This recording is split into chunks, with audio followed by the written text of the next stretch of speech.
Mummy sorry, आज मैं इसे नहला नहीं पाई, अर्जेंट मीटिंग है, थोड़ा जल्दी निकलना है। ये इसका बैग है, मैं शाम को थोड़ा जल्दी आने की कोशिश करूंगी। यशवी और उसका बैग नानी के हाथों में थमा दिया।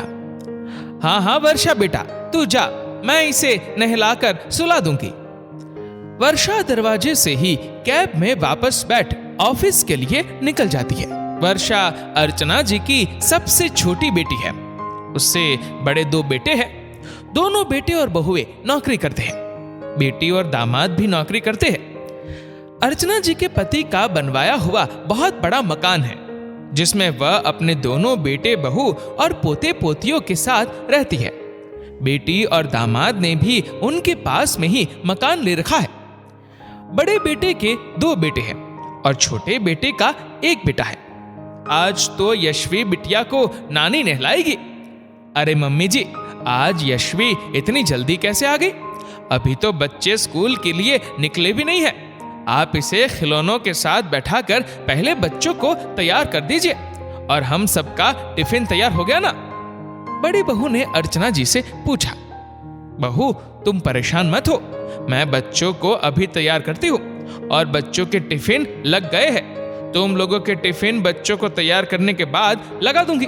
मैंने नाश्ता बना दिया है, तुम जरा टेबल पर लगा लो।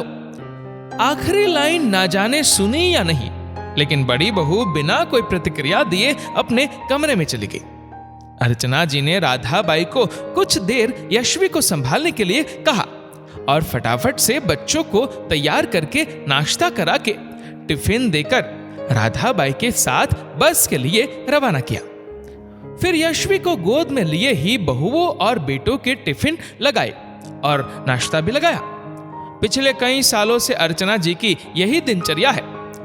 बहुओं को पूरी स्वतंत्रता दी, जिससे वह अपने पैरों पर खड़ी होकर अपना कैरियर बना सके। बेटी के ससुराल वालों ने उसकी सहायता नहीं की, तब भी उन्होंने ही आगे बढ़कर यशवी को संभालने की जिम्मेदारी ली और बेटी को भी आत्मनिर्भर बनने के लिए स्वतंत्र कर दिया। अब अर्चना जी अपनी इस दिनचर्या से कुछ थकने लगी है। पहले बच्चे छोटे थे तो सारा समय उन्हीं के साथ निकल जाता था, लेकिन अब बस यशवी छोटी है, बाकी सभी बच्चे समझदार हो चुके हैं। हर रविवार को दोनों बेटे और बहुएं कहीं ना कहीं घूमने फिरने का प्रोग्राम बना लेते हैं और बच्चों की जिम्मेदारी अर्चना जी पर ही छोड़कर चले जाते हैं। अब अर्चना जी का भी मन करता है कि छुट्टी के दिन वह भी अपने परिवार के साथ समय बिता सके। बेटे उनके पास बैठे उनके मन की बात सुने, बहुएं अपना घर संभाले, उन्हें सास का मान सम्मान दे। ऐसा नहीं हो पाता क्योंकि सभी को एक स्वतंत्रता की आदत लग गई है और अब घर परिवार बच्चे इन सब में कोई नहीं पड़ना चाहता। एक दिन अर्चना जी की बहन का फोन आता है। अर्चना, मैं और मेरी कुछ सहेलियां हम सब चारों धाम की यात्रा के लिए जा रहे हैं। तेरा भी नाम लिखवा दूं? तू भी साथ चल, बहुत अच्छा लगेगा। कितना मन था ना तेरा जीजाजी के साथ घूमने फिरने का, लेकिन वक्त ने ऐसी करवट पलटी कि तू कहीं जा ही नहीं पाई।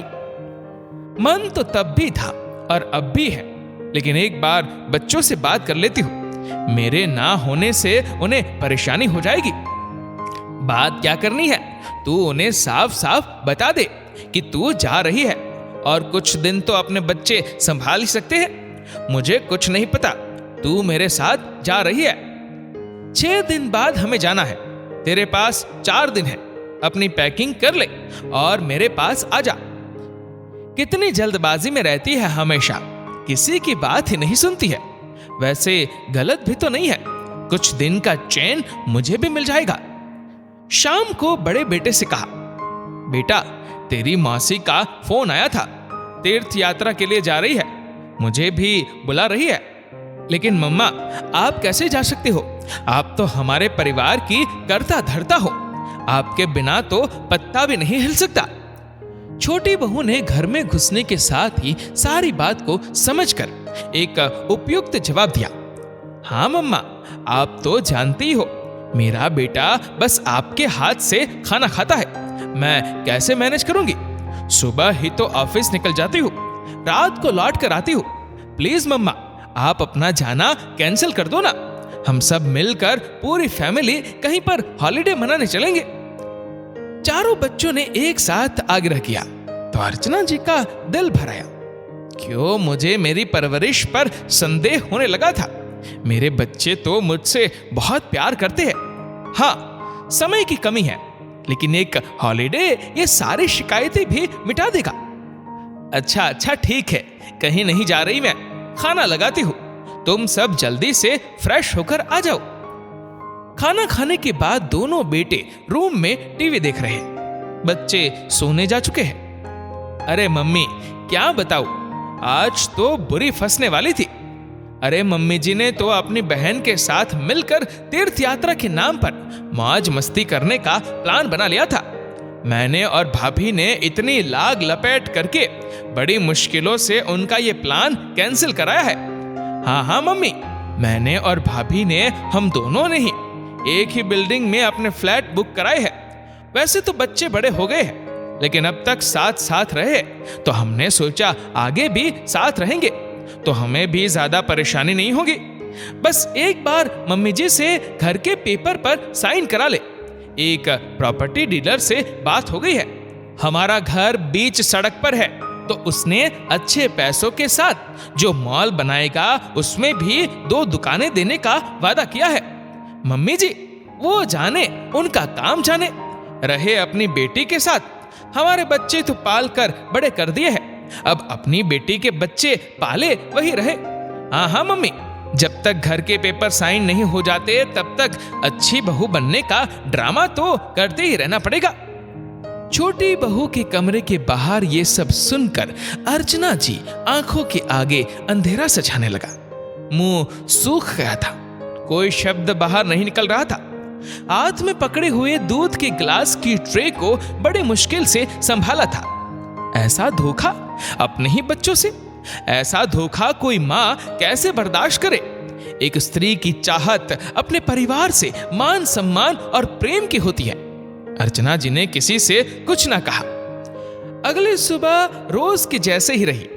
तीसरे दिन सुबह सुबह जब किसी को भी कमरे में चाय ना मिली, सभी मां को ढूंढते हुए उनके कमरे में पहुंच गए।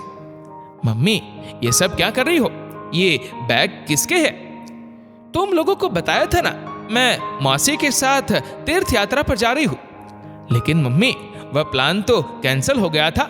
फिर वो प्लान मैंने कैंसिल नहीं किया था, तुम लोगों ने अपने मन से सोच लिया।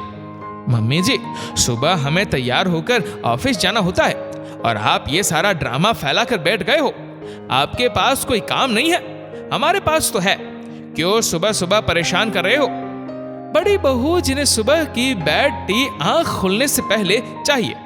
मैं किसी का कोई दिमाग खराब नहीं कर रही हूं। तुम लोगों को ऑफिस जाना है तो जाओ, जहां जाना है जाओ। मैं अभी तुम्हारी मौसी के घर के लिए निकल रही हूं। इससे ज्यादा मुझे कुछ नहीं कहना है, अपना काम करो। मम्मी जी, क्या बात है, हम तो आपके बेटे हैं ना, हमें बताओ क्या परेशानी है? अचानक से आप ऐसी बातें क्यों कर रही हो? आप अच्छे से जानती हो आपके बिना ये घर नहीं चल पाएगा। इतने सालों से आप हम सब की, इस परिवार की जिम्मेदारी उठा रही हो, आज क्या हो गया? हाँ बेटा, बहुत सालों से बहुत छोटी उम्र में ब्याह कर तुम्हारे पापा के साथ उनके घर आ गई। पढ़ाई करना चाहती थी, किसी ने करने नहीं दी। जल्द ही एक एक करके तुम तीनों मेरी गोद में आ गए और फिर बस तुम सब मेरी दुनिया बन गई। तुम तीनों को अच्छे से पढ़ाने लिखाने के लिए, काबिल बनाने के लिए तुम्हारे पापा की उस छोटी सी तनख्वाह में मैंने हर तरह से गुजारा किया। जब तुम लोगों की शादियां हुई तो बहू को भी मैंने पूरा अधिकार दिया कि वह घर गृहस्थी की चिंता छोड़कर अपने लिए कुछ कर सके।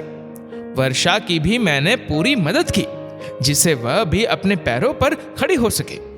मुझे इस बात का कोई अफसोस नहीं है कि मैं एक हाउसवाइफ बनकर रह गई, बल्कि इस बात की खुशी है कि इस हाउसवाइफ ने अपने परिवार की औरतों को सिर्फ हाउसवाइफ नहीं बनने दिया, बदले में तुम सबसे सिर्फ थोड़ा सा प्यार, समय और सम्मान की ही तो मांग की थी। क्या ये गलत है जो तुम लोग मेरी पीठ पीछे मुझे धोखा दे रहे हो? मां हूं, कोई नौकरानी नहीं। अपने बच्चों की तरक्की से मुझे खुशी ही होगी। तुम लोगों ने अपने अपने लिए नई बन रही बिल्डिंग में फ्लैट बुक करा लिए और मुझे बताना भी जरूरी नहीं समझा। इतना ही नहीं, तुम लोग हमारे घर को बेचने की प्लानिंग कर रहे हो। शर्म नहीं आई तुम्हें? एक मिनट मम्मी, आपकी बात सही है कि हमने फ्लैट बुक कराए हैं, लेकिन हम वहां रहने नहीं जाएंगे। वह तो सिर्फ इन्वेस्टमेंट के लिए बुक कराए हैं। और हम अपना घर क्यों बेचेंगे? आपसे किसने कह दिया कि हम अपना घर बेच रहे हैं? कल छोटी बहू को मैंने उसकी मां से बात करते हुए सुना। दोनों बेटों की निगाहें बहुओं की तरफ उठ गई और उन्हें समझते देर न लगी कि एक ही बिल्डिंग में उन दोनों से ये इन्वेस्टमेंट क्यों कराया गया है। सॉरी मम्मी, हमें माफ कर दो। हम अपनी लग्जरियस लाइफ में इतना हो गए कि हम आपको ही भूल गए। आपकी वजह से ही तो आज हम इतने ऊंचे पदों पर कार्यरत हैं। हम दोनों अच्छा कमाती है और समाज में अच्छी तरह से उठती बैठती है। हमारे बच्चों को आपने इतने अच्छे संस्कार दिए, इतने अच्छे से पाला पोसा है। सॉरी मम्मी जी, आप हमें छोड़कर मत जाइए। हम दोनों दूसरों की बातों में आ गई थी और ये भी भूल गई कि आपके सपोर्ट की वजह से ही आज हम ये नौकरी कर पाए हैं।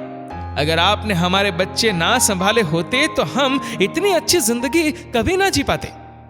दोनों बेटे और दोनों बहुएं घुटनों के बल बैठकर अपने कान पकड़कर अर्चना जी से माफी मांग रहे थे। नहीं मम्मी, माफी नहीं, आप हम सबको सजा दो। कहीं ना कहीं मैं भी आप पर ही पूरी तरह से डिपेंड होकर अपनी जिम्मेदारियां भूल रही थी। यह आवाज थी वर्षा की, जो पिछले कुछ बात सुनकर क्या हुआ होगा इसका अंदाजा लगा चुकी थी। बिल्कुल सही बात मम्मी जी, आप हमें सजा दो। ठीक है, तुम सबकी सजा ये है कि मैं पूरे 1 महीने की छुट्टी मनाकर आऊंगी और मुझे वापस आने पर यह घर ऐसा ही मिलना चाहिए। अपने दोनों बेटों के कान पकड़कर उन्हें उठाते हुए कहा, सुबह की बेड टी और नाश्ता तुम दोनों बनाओगे। बच्चों को तैयार करने और टिफिन बनाने का काम दोनों बहुएं करेंगी। और वर्षा, मैंने राधा बाई को समझा दिया है, वह यशवी का ध्यान रखेगी और दोपहर में बच्चों को बस से लाकर उन्हें खिलाना पिलाना और तुम सबके आने तक उनका ध्यान रखेगी। शाम का खाना भी वह बनाकर जाएगी। मतलब मम्मी, आपने पहले ही सारी तैयारी कर ली थी। आप हमसे नाराज थी, फिर भी हमारा इतना ख्याल था आपको। Thank you so much mummy ji. Archana ji ने अपने सभी बच्चों को गले से लगा लिया। आखिर एक माँ अपने बच्चे से कब तक दूर रह सकती है?